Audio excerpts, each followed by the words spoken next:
Hello guys, welcome to my channel knowledge. तो आज इस वीडियो में हम English language through literature second के चैप्टर वाइज जो आपके 4 चैप्टर्स दिए गए हैं आपकी बुक में, उसके बहुत ही ज़्यादा मोस्ट इम्पॉर्टेंट क्वेश्चंस के ऊपर डिस्कस करेंगे। तो आप हमारे चैनल को सब्सक्राइब कीजिए और वीडियो को लाइक ज़रूर कीजिएगा।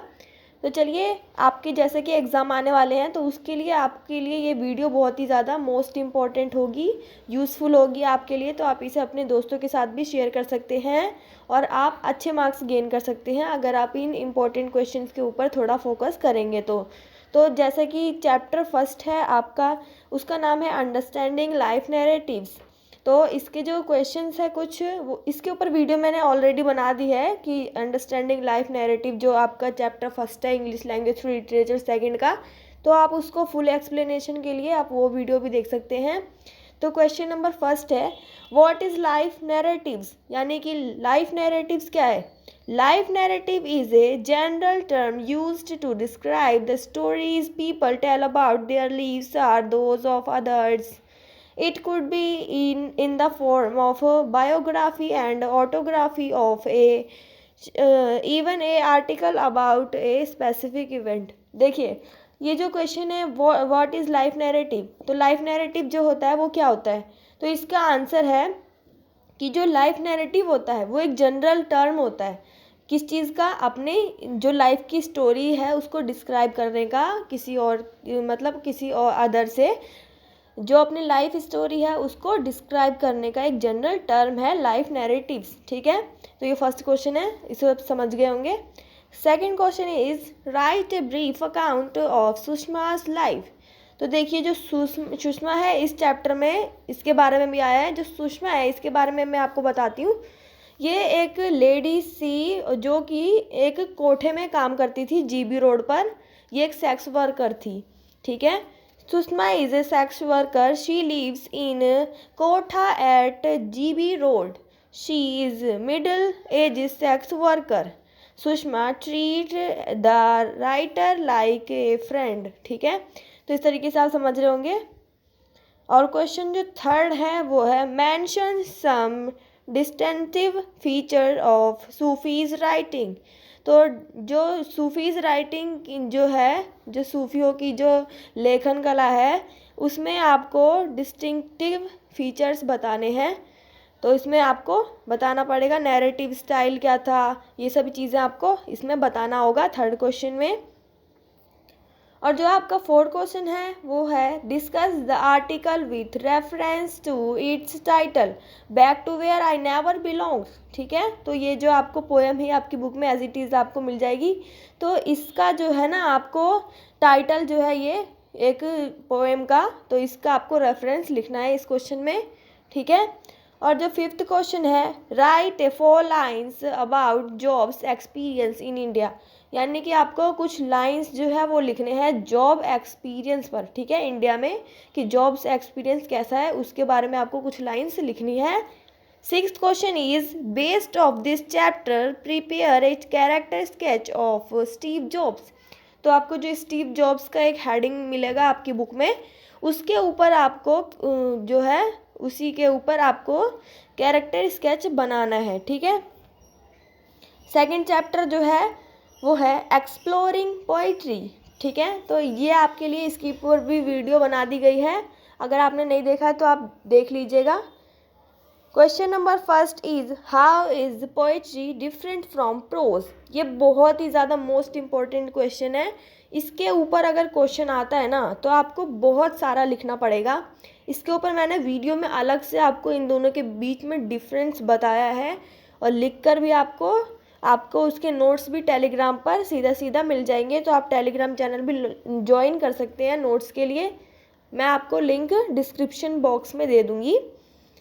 तो इसमें आपको प्रोज और पोइट्री दोनों का अलग अलग कॉलम बनाकर उनके बीच में डिफरेंस आपको शो करना पड़ेगा आंसर में। Second question is what is denotation and connotation. तो जो डेनोटेशन और कैनोटेशन है इसके बीच में भी डिफरेंस है। ये दोनों चीज़ें भी बहुत ज़्यादा इम्पोर्टेंट है पोइट्री राइटिंग के अंदर, तो आपको ये भी बहुत ज़्यादा इम्पोर्टेंट है, ये सीधा सीधा क्वेश्चन पूछा जा सकता है। तो आपको इन दोनों चीज़ पर भी फोकस करना है। Next question is what is slam poetry, जो यानी कि जो स्लैम पोइट्री होती है वो क्या होती है, ये आपको लिखना पड़ेगा। और इंडिया में स्लैम पोइट्री की सिचुएशन कैसी है, कंडीशन कैसी है, वो भी आपको इसमें आप शो कर सकते हैं थोड़ा। Fourth question in what is form, यानी कि फॉर्म क्या होता है उसके ऊपर आपको लिखना पड़ेगा।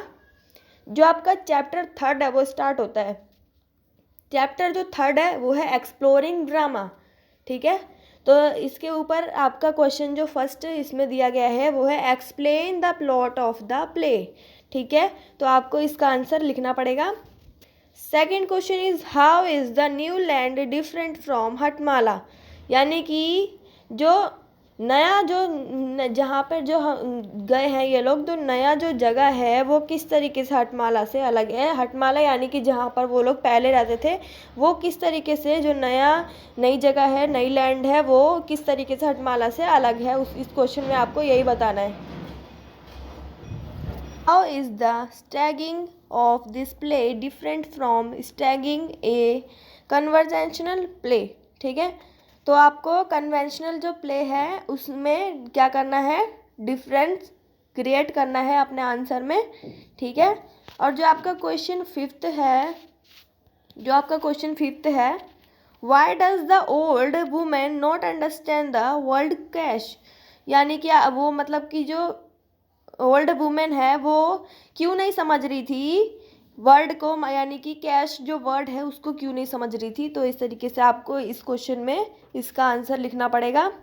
जो सिक्स क्वेश्चन है वो है six question, do you agree with Kena when he says this country is full of idiots, ठीक है। तो आपको इस तरीके से आपको इसका आंसर देना है सिक्स क्वेश्चन का।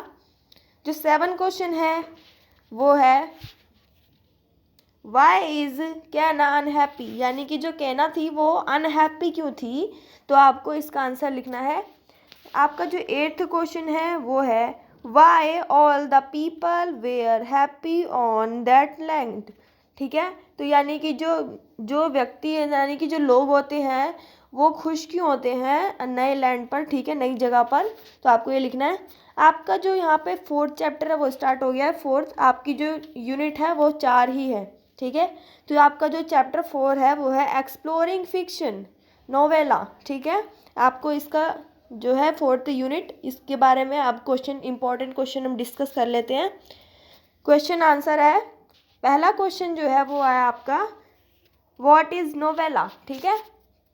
तो novella is a narrative text that is shorter than a full length novel but longer than a short story, यानी कि जो नोवेला होता है ना वो एक तरीके से जो नैरेटिव होती है उनके बारे में लिखा होता है, और ये शॉर्ट होता है, और जो इसका जो लेंथ होता है ना वो नोवेल से बड़ा नहीं होता, नोवेल से छोटा ही होता है, ठीक है। व्हाट इज़, और जो आपका सेकंड क्वेश्चन है वो है व्हाट इज़ नैरेटिव, ठीक है। ये बिल्कुल आपकी फर्स्ट यूनिट से ना बिल्कुल मैच करता है, ठीक है।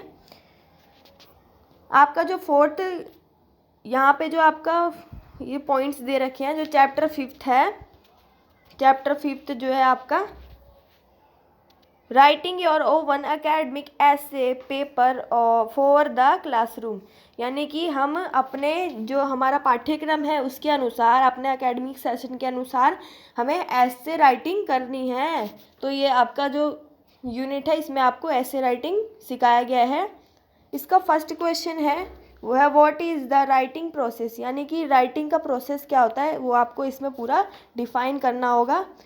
जो ये फिफ्थ यूनिट है ना इससे आपके ज़्यादातर क्वेश्चन बनने के चांसेस है, क्योंकि एग्ज़ाम में जो ग्रामेटिकल जो पोर्शन होता है ना उसमें ऐसे राइटिंग ज़्यादातर आती है, तो आपको इसमें से ज़्यादा क्वेश्चन पूछे जा सकते हैं, ठीक है। तो इसमें आपको हेडिंग बना के लिखनी है, प्री राइटिंग, राइटिंग, री राइट, है ना, तो ये आपको मिल जाएगा।